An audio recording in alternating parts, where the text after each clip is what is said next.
किस तरह से आदिल साहब आप देख रहे हैं ये जो कशीदगी है, ये तनाज़ा जो है वो शिद्दत इख्तियार करता जा रहा है? गो कि ये आज सूरत हाल पैदा नहीं हुई, अगर हम इसका कॉन्टेक्स्ट देखें तो बहुत पुराना है। आपको क्या लगता है कि अब मीडिएटर का किरदार कौन अदा कर सकता है और कितना ज़रूरी है जंग बंदी? देखिए, जो आपने लफ्ज़ इस्तेमाल किए कशीदगी या तनाज़ा, ये अब उससे तो बहुत बात बढ़ चुकी है। अब तो बात जंग की, चाहे वो हमास हो, उसने ऐलान जंग कर दिया, और चाहे वो इज़राइल की हुकूमत है, उसने भी बाज़ाब्ता ऐलान जंग कर दिया। और जब जंग होती है तो फिर जो कवायद होते हैं और जो रूल होते हैं वो निकल जाते हैं, और यहाँ तो जो जंग के असूल हैं वो भी पामाल किए जा रहे हैं। चाहे जो इस वक्त बमबारी है और जो बर्बरियत है बच्चों के खिलाफ, ख़वातीन के खिलाफ, बुजुर्गों के खिलाफ गाज़ा में, या सच्ची बात ये भी है कि जो हमास ने सिविलियंस को टारगेट किया और जिस तरह से उनके ऊपर तशद्दुद किया शुरू में, वो भी इसमें एक इक्वल की बात नहीं है। बात ये है कि जो असूल होते हैं जंगों के वो भी पामाल हो चुके हैं, और इसराइल की तरफ से, जैसे आपने कहा, ये आज की जंग नहीं है, ये तो बड़ी पुरानी जंग है। तो पहली बात तो ये कि इस वक्त जो है ये मसला इसलिए शिद्दत का इख्तियार कर चुका है कि खाली तनाज़ा नहीं है, तनाज़े की सालसी करना, निगोशिएशन करना फिर कदरे आसान होता है। जहाँ तक बात है सालसी की, आज का जो माहौल है जिसमें जो ख़ास तौर पे सोशल मीडिया से और जो एक हेट्रेड है जो आपको नज़र आती है, जो पहले भी शायद नहीं नज़र आती थी, उसकी जो इंटेंसिटी है, जो सोशल मीडिया ना हमारा, और मीडिया भी जो है कि 2 मिनट की खबर, 4 लाइनों का मैसेज, वो एक तरह से उस हेट्रेड को और बढ़ा देता है। मुझे तो नहीं नज़र आता कि इस वक्त कोई भी ऐसा है, चाहे वो अमेरिका हो, चाहे वो बरतानिया हो, चाहे वो तुर्की हो, चाहे वो चीन हो, चाहे वो सऊदी अरेबिया हो, इस वक्त मुझे नहीं नज़र आता कि किसी के पास भी कुव्वत है मीडिएशन करने की, सालसी करने की, न्यूट्रल होने की बिना पर।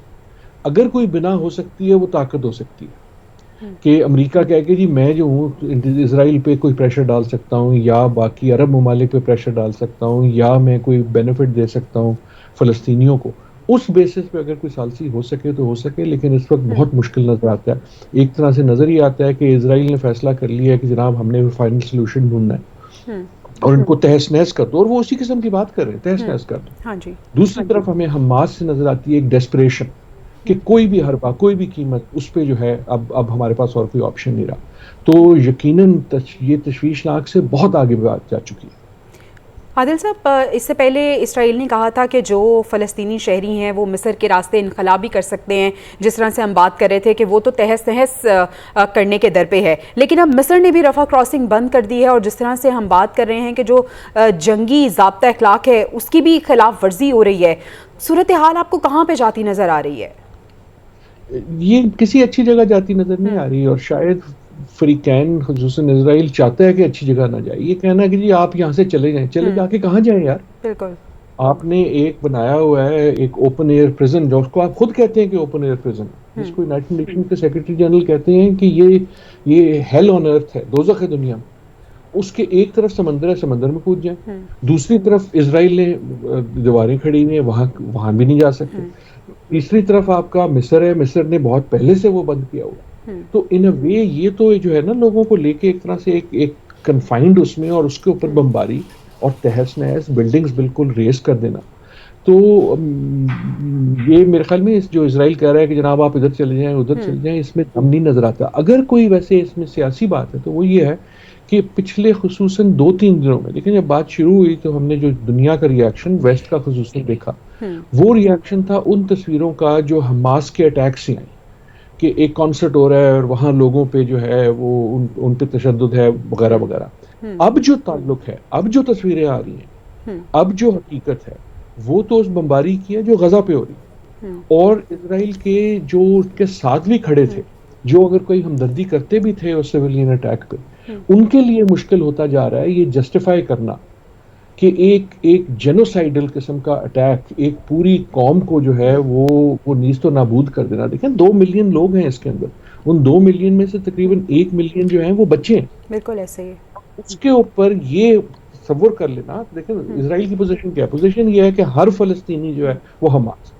आदिल साहब, और हमेशा जो जंग होती है वो दो ऐसी ताकतों के बीच में होती है, दो ममालिक के बीच में होती है जो हम पल्ला होते हैं। यहाँ तो हम देख रहे हैं कि एक जानिब बिल्कुल एक ऐसे लोग जो पहले से मरे हुए हैं, दबे हुए हैं और मजलूम हैं, और दूसरी जानिब वो मुल्क है जो कि दावा करता है कि उसके पास दुनिया के बेहतरीन हथियार मौजूद हैं और असलहा मौजूद है और फौज मौजूद है। तो ऐसे में अब ये दोनों के बीच में ये जंग किस तरह से हम देखें? देखिए, जंग तो ये एक साइडेड है। अव्वल तो जंग किसी मसले का हल नहीं होता, और जंग इसको इजराइल ने कह के किया ये कि जो हरबे थे उनको एक्सपैंड कर दिया। लेकिन एक मैं गुजारिश करूंगा कि यहाँ जो है महाज दो नहीं है, इसमें मुखालिफ दो नहीं है, तीन है।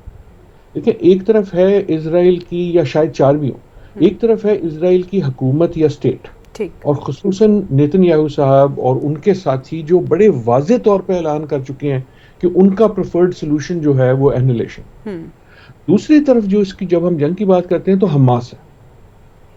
अटैक जो है फलस्तीन के लोगों ने किया, हमास ने किया। हमास एक ऑर्गेनाइजेशन है। अब चाहे उसको कोई टेररिस्ट कहे या ना कहे, एक ऑर्गेनाइजेशन है जिसका दावा ये है कि हम बोलते हैं फलस्तीनियों की तरफ से। लेकिन तीसरी और जो सबसे इंपॉर्टेंट चीज है वो तो फलस्तीन के लोग हैं। और इजराइल ये कहता है कि जी हमास ने जो भी किया इसकी सजा हर फलस्तीनी को हम देंगे। ठीक है आदिल साहब, एक आखिरी सवाल ये, अब अमेरिका के किरदार को आप किस तरह से देख रहे हैं? एक जानिब हम देख रहे हैं कि इमदादी बहरी बेड़ा उनकी जानिब से चला गया है, दूसरी जानिब हम देख रहे हैं कि जो बाइडन का बयान आता है, गो के उस बयान की फिर वाइट हाउस ने मजम्मत भी कर दी है, जो उन्होंने कहा कि हमास की जानिब से बच्चों के गले काटे गए और उनकी वीडियो देखी गई है। इस पूरी जंग की सूरत हाल में जो अमेरिका का किरदार है, किस तरह से आप इसको देख रहे हैं? इसमें बहुत से इसके पहलू हैं, अगर मुझे आप इजाजत दें। एक तो यह है कि हुकूमत का ताल्लुक है।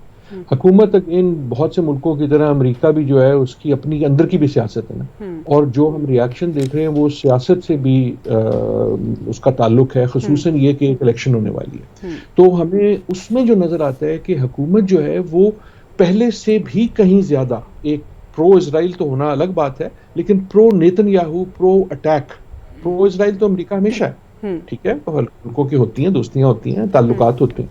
लेकिन जिस हद तक उन्होंने इसको किया, और खुसूसन वो शुरू की जो हालात थे उन तस्वीरों का रिएक्शन था, तो एक तरफ तो वो चीज है। अगर आप बात करें पब्लिक ओपिनियन की, चाहे वो सोशल मीडिया में हो या वो मीडिया, रेगुलर मीडिया में हो, तो वो भी एक बहुत ही एक्सट्रीम लेवल पे ना सिर्फ इजराइल की जहारियाना पॉलिसी की हिमायत करता है, लेकिन उसी किस्म की अब गुफ्तगू कर रहा है जो हमें इजराइल में नजर आती है, बल्कि कई बार तो वो Israeli TV, Israeli social media से भी ज्यादा एक बार डायरेक्ट किस्म की कॉन्वर्सेशन है। लेकिन, और ये इंपॉर्टेंट बात है, तीसरी चीज ये कि अमेरिका की अंदर की सियासत जो है ना वो भी टूटी हुई है। मेरी जिंदगी में पहली बार एक रेजिस्टेंस मूवमेंट भी एक तरह से आप समझ लें अमेरिकनों में और बहुत से अमेरिकी यहूदियों में, कि जो ये तस्वीरें जो आप और मैं देख रहे हैं वो भी वही देख रहे हैं, और वो उसको बर्दाश्त नहीं कर सकते। तो इस वक्त एक अमेरिका के अंदर भी एक तनाव है। ये कहना यकीनन दुरुस्त होगा कि उस तनाव में जो बड़ा हाथ है, जो अपर हैंड है, वो यकीनन प्रो नेतन्याहू, और अगेन मैं जान के इसको प्रो इजराइल, प्रो नेतन्याहू की बात कर रहा हूँ। वो प्रो नेतन्याहू बहुत अग्रेसिव, बहुत हॉकिश है। लेकिन हमें आवाज नजर आ रही है खुसूसन यंग लोगों से, यूनिवर्सिटीज के कैंपस पे, दूसरी जगह। आदिल नजम साहब, आपकी राय हम तक पहुंच चुकी है। आप बिल्कुल दुरुस्त फरमा रहे हैं कि इस वक्त अमेरिका जो है उसके अपने अंदाजे हैं और अपने कुछ उनके फ़ायदे हैं, और उनकी सियासत जो है वो भी तनाव का शिकार नज़र आ रही है।